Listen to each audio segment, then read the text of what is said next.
Bom, vamos mergulhar direto nisso. Hoje a nossa análise é sobre mindfulness progressivo e consciência expandida.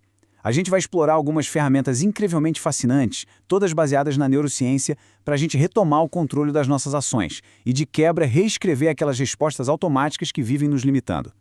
Sabe quando a mente parece um ambiente meio hostil? Pois é, a ciência traz uma clareza absurda e soluções super reais para isso. Para começar, fica aquela grande pergunta no ar. Por que a gente acaba agindo contra os nossos próprios interesses, né? É uma luta interna que, vamos ser sinceros, é exaustiva.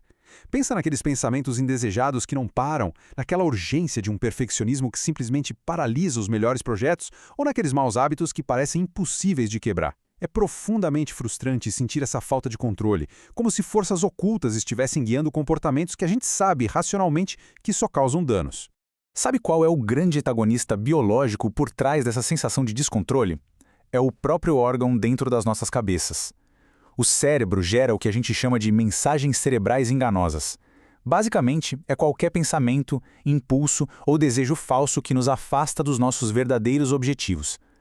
O nosso cérebro, naquela tentativa meio desesperada de nos proteger ou de buscar uma recompensa rápida, acaba disparando alarmes totalmente falsos, e isso cria urgências que não refletem a realidade de jeito nenhum. E para desenrolar esse dilema, a gente precisa entender uma distinção que é absolutamente vital. Tem uma diferença formidável entre o cérebro e a mente.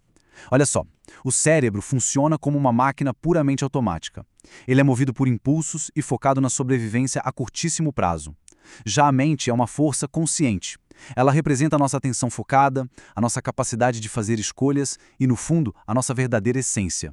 Isso ilustra brilhantemente o que acontece quando a máquina automática do cérebro domina a força consciente da mente. A gente entra no complexo território da ciência dos hábitos. É bem aqui que os problemas ganham força e aquelas mensagens falsas viram comportamentos destrutivos, operando ali nos bastidores sem precisar de nenhuma permissão consciente para agir.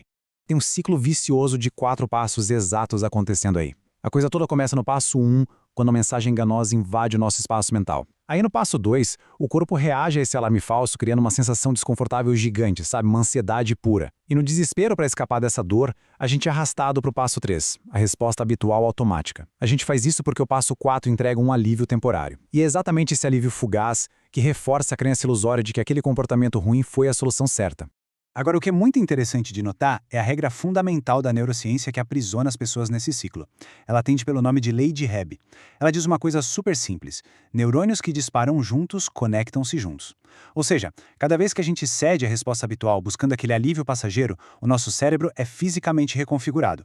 Essa repetição fortalece os circuitos do mau hábito, e o que isso garante que da próxima vez a resposta automática seja ainda mais rápida e agressiva. Mas vem cá, qual é o custo real dessa biologia toda em ação? De um lado, a mensagem enganosa fica criando cenários catastróficos, repetindo coisas do tipo, ninguém se importa comigo. E do outro lado, a gente vê o que realmente perdemos quando damos ouvidos a isso. A gente perde jantares, conexões genuínas com os amigos, experiências de vida riquíssimas. Ao ceder toda hora ao centro de hábitos do cérebro, a gente acaba perdendo o contato com a nossa própria essência. Mas calma. A boa notícia é que ninguém precisa ser refém dessa arquitetura neurológica. Com foco e estratégia, dá perfeitamente para assumir o leme de rota.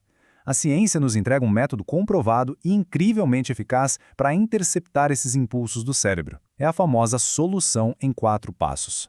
E a prova visual desse fenômeno fantástico está bem aqui na nossa frente. Dá só uma olhada nessas tomografias, mostrando a estrutura antes e depois de aplicar a técnica. É a fascinante neuroplasticidade autodirigida em ação. Mas o que isso significa na prática? Significa que a atenção focada, o simples poder da nossa mente, literalmente altera a estrutura física do cérebro e desativa os centros de impulsos. É isso mesmo, o pensamento concentrado muda a nossa biologia. Isso é simplesmente extraordinário. E qual é o mapa do tesouro para essa transformação neurológica incrível? Ele mora nestes 4 pilares fundamentais. O passo 1 é renomear, o passo 2 é reenquadrar, o passo 3 é refocar e, para fechar, o passo 4 é reavaliar.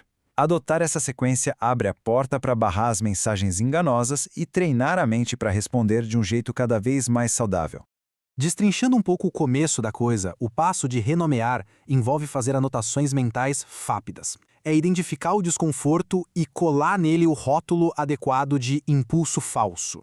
Logo em seguida, o reenquadrar vem para atacar a lógica defeituosa da nossa biologia. É a hora de desmascarar uns vilões cognitivos hilariamente absurdos, tipo o famoso monstro do deveria, sabe? Aquela voz mental teimosa que exige padrões perfeccionistas impossíveis e adora criar uma culpa que não faz o menor sentido. E depois de identificar esse alarme biológico falso e até rir um pouco das armadilhas dele, a gente chega no coração estratégico da mudança, os passos 3 e 4, que são focados no foco e no mindfulness progressivo. É exatamente aqui que o processo de reconfigurar o cérebro ganha atração de verdade, expandindo a nossa consciência muito além daquelas reações animais básicas. Para dominar o passo 3, a gente precisa entender um contraste muito bacana aqui. Ter uma atenção passiva significa deixar aquele pensamento invasivo sequestrar a mente e ditar todo o comportamento. Já a técnica de refocar não é sobre tentar fugir por mágica daquele sentimento ruim. Na verdade, é sobre direcionar intencionalmente a atenção para uma atividade construtiva, mesmo enquanto aquela urgência desconfortável continua ali no fundo. É agir positivamente enquanto a gente carrega por alguns minutos aquele desconforto passageiro. Então, o ponto crucial onde tudo culmina é o passo 4, que é a essência do mindfulness progressivo. É aqui que a gente ativa o nosso defensor sábio, um guia interior, para vivenciar aquelas sensações dolorosas de frente. É conseguir observar os desejos mais intensos, com a clareza cristalina de que eles não passam de ecos vazios. Eles são plenamente reconhecidos como mensagens enganosas que não têm absolutamente nenhum poder de comando sobre as nossas ações. Tem uma frase que resume perfeitamente essa expansão de consciência. Ela diz o seguinte: uma pessoa pode realmente se tornar um mestre não sobre quais emoções ou pensamentos surgem, mas ser um mestre sobre a avaliação de qualquer coisa que entre em sua cabeça ou em seu corpo. A grande sacada aqui não é tentar calar a máquina, mas garantir a sua autoridade inabalável de decidir qual significado dar a tudo o que ela produz. E claro, colocar tudo isso em prática no dia a dia exige uma boa dose de coragem. É um convite para enfrentar de peito aberto aquelas situações que a gente vinha evitando por medo. Envolve aceitar a onda de ansiedade que o cérebro manda, mas ainda assim agir com firmeza. É escolher atitudes que estão perfeitamente alinhadas com os valores mais profundos. Porque a cada pequena vitória, aqueles velhos circuitos de fuga enfraquecem mais um pouco.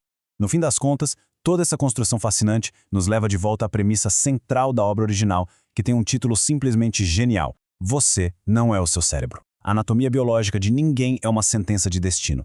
Existe um guia interno inteligente aí dentro, só esperando para assumir as rédeas, refazer essa fiação neurológica e permitir uma vida vivida nos próprios termos, e não ditada pelos medos irracionais de um órgão condicionado.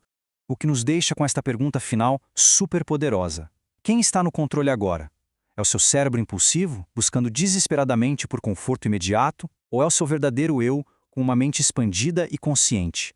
Da próxima vez que surgir uma urgência incontrolável ou um pensamento destrutivo, lembra disso. O verdadeiro poder está em observar a sensação e escolher onde focar a sua atenção. A liberdade, no fim das contas, está totalmente na nossa capacidade de atenção.